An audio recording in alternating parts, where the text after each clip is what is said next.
দর্শক, সিনেট ভবনে আমরা দেখতে পাচ্ছি পুলিশের সোর্স বাড়ানো হয়েছে, অর্থাৎ নিরাপত্তা জোরদার করা হয়েছে সিনেট ভবনে, এবং সেখানে আমরা দেখেছি এখানে সব থেকে বেশি উত্তেজনা বিরাজমান, যে কারণে এখানেই সিনেট ভবনে আমরা দেখেছি নিরাপত্তা জোরদার করা হয়েছে। এবং আমার পাশে সেখানে আমরা দেখতে পাচ্ছি বাংলাদেশের জাতীয় সঙ্গীত পরিবেশন করছেন শিক্ষার্থীরা, ঠিক সিনেট ভবনের সামনে। এখানে আমরা যুক্ত রয়েছে আপনাদের সাথে কালের কণ্ঠ থেকে আমি ইখলাসুর রহমান, এবং এখানেই আমরা দেখতে পাচ্ছি যে পুলিশের উপস্থিতি, অর্থাৎ কিছুক্ষণ আগে থেকেই এখানে আমরা যেমন দৃশ্য দেখেছি যে পুলিশের যে ফোর্স সেটি বাড়ানো হয়েছে এবং নিরাপত্তা জোরদার করা হয়েছে। এছাড়া আমরা দেখেছি টিএসসি এলাকায় সেখানে র্যাবকে রাখা হয়েছে এবং পাশাপাশি 3 স্তরের কড়া নিরাপত্তা আজকে ঢাকা বিশ্ববিদ্যালয় এলাকায় দেখেছি। এবং আর মাত্র 2-1 মিনিট বাকি রয়েছে আজকের এই ডাকসু নির্বাচনের ভোট গ্রহণের। এরই মধ্যে আমরা দেখতে পাচ্ছি পুলিশের উপস্থিতি সিনেট ভবনে, এবং পাশে এখানে শিক্ষার্থীরা তারা বাংলাদেশের জাতীয় সঙ্গীত সেটি পরিবেশন করছেন।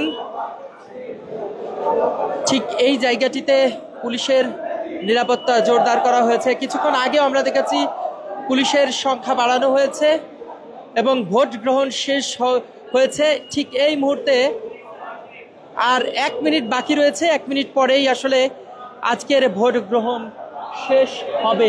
আমরা সেই দৃশ্য দেখতে পাচ্ছি, এই যে জায়গাটি দেখতে পাচ্ছেন এখানেই মূলত ভোট গ্রহণ চলছে সিনেট ভবনের, এবং এই জায়গায় বেশ কয়েকটি বিচ্ছিন্ন ঘটনা ঘটেছে। উত্তেজনার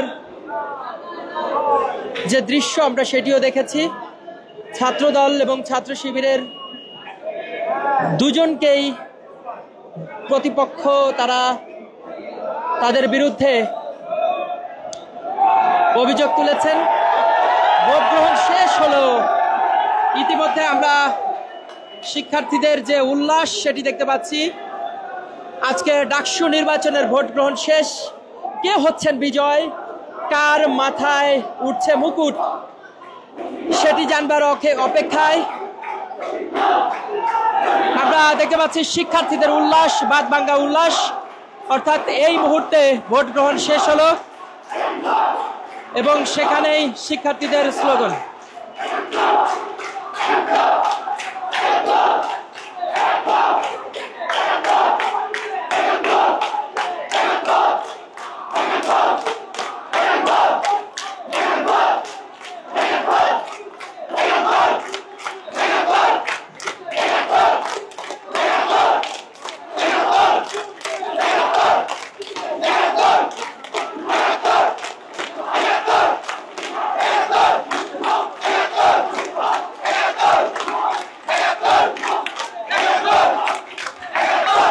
পাশাপাশি দুটি প্যানেল থেকে স্লোগান আমরা সেই দৃশ্য দেখতেছি।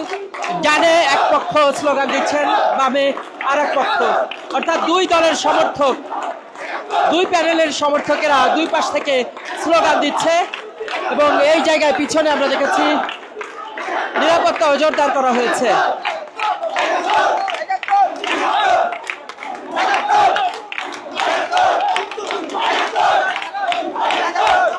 আচ্ছা, ৭১-৭১ কেন স্লোগান দিচ্ছেন?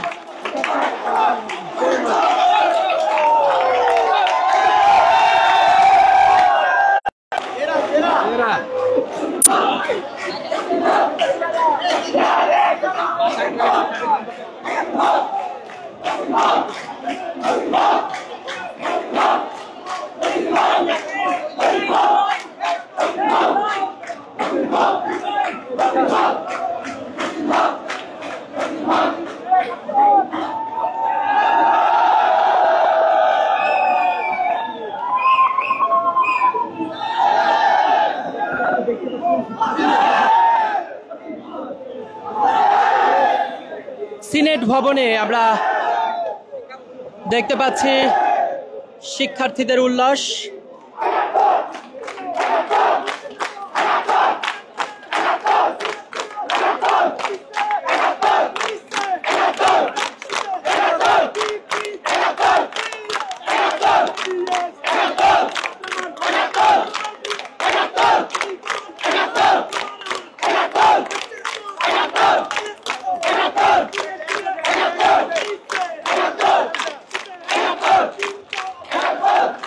অন্য পাশে আমরা আরেক প্যানেলকে দেখতে পাচ্ছি, তারা আজকে এখানে স্লোগান দিচ্ছে, উল্লাস করছেন।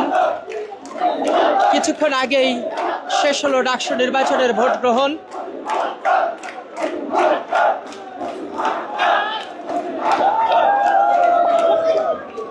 এরই মধ্যে শিক্ষার্থীদের যে উল্লাস আমরা সেটি দেখতে পাচ্ছি। কে হবেন বিজয়ী, কার মাথায় আসলে ডাকসু নির্বাচনের যে মুকুট সেটি উঠবে, কারা হচ্ছেন জয়ী, কোন প্যানেল থেকে সব থেকে বেশি নির্বাচিত হবে ডাকসু নির্বাচনে, কে হচ্ছেন জয়ী, সেটি এখন জানবার অপেক্ষায়। কিছুক্ষণের মধ্যেই হয়তো ভোট গণনা শুরু হবে। এরই মধ্যে আমরা দেখতে পাচ্ছি শিক্ষার্থীদের ভোট গ্রহণ শেষে এভাবেই উল্লাস করতে দেখতে পেয়েছি, এবং পাশাপাশি এখানে আমরা ছাত্রদল সমর্থিত যারা রয়েছেন তারা ৭১-৭১ বলে যে স্লোগান সেটি দিয়েছেন। অন্যদিকে মহসিন হলের শিক্ষার্থী যারা রয়েছেন তারাও স্লোগান দিচ্ছেন। এভাবে পুরো সিনেট ভবন এই জায়গাটি জুড়ে স্লোগানে স্লোগানে পুরো উত্তাল হয়ে আছে। কালের কণ্ঠ থেকে আপনাদের সাথে যুক্ত রয়েছি আমি ইখলাস রহমান। আবারও জানিয়ে রাখি, প্রতি মুহূর্তে সবার আগে সর্বশেষ খবর জানতে হলে ভিজিট করুন kalerkantha.com। যারা এখনো পর্যন্ত আমাদের ইউটিউব ফেসবুক পেজটি ভিজিট করেন অবশ্যই ভিজিট করবেন। আমরা ঠিক এই মুহূর্তে সিনেট ভবনের সামনে রয়েছি, এবং সেখানে আমরা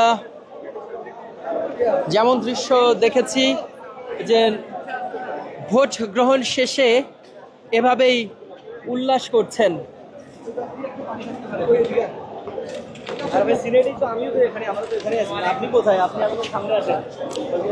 আমরা ঠিক সিনেট ভবনের সামনে থেকে আপনাদের সাথে কালের কণ্ঠ থেকে যুক্ত ছিলাম। আমরা এখানে ক্যাপশন দেখেই বুঝেছেন, এখানে আমরা দেখেছি সব থেকে বেশি নিরাপত্তা জোরদার করা হয়েছিল। সিনেট ভবনে বিচ্ছিন্ন কিছু ঘটনা ঘটার কারণে এখানেই আমরা পুলিশের পাহারা সব থেকে বেশি দেখেছি এবং নিরাপত্তা জোরদার করতে দেখেছি। পাশাপাশি ভোট গ্রহণ শেষে শিক্ষার্থীদের মধ্যে যে উল্লাস, সেই উল্লাস দেখেছি।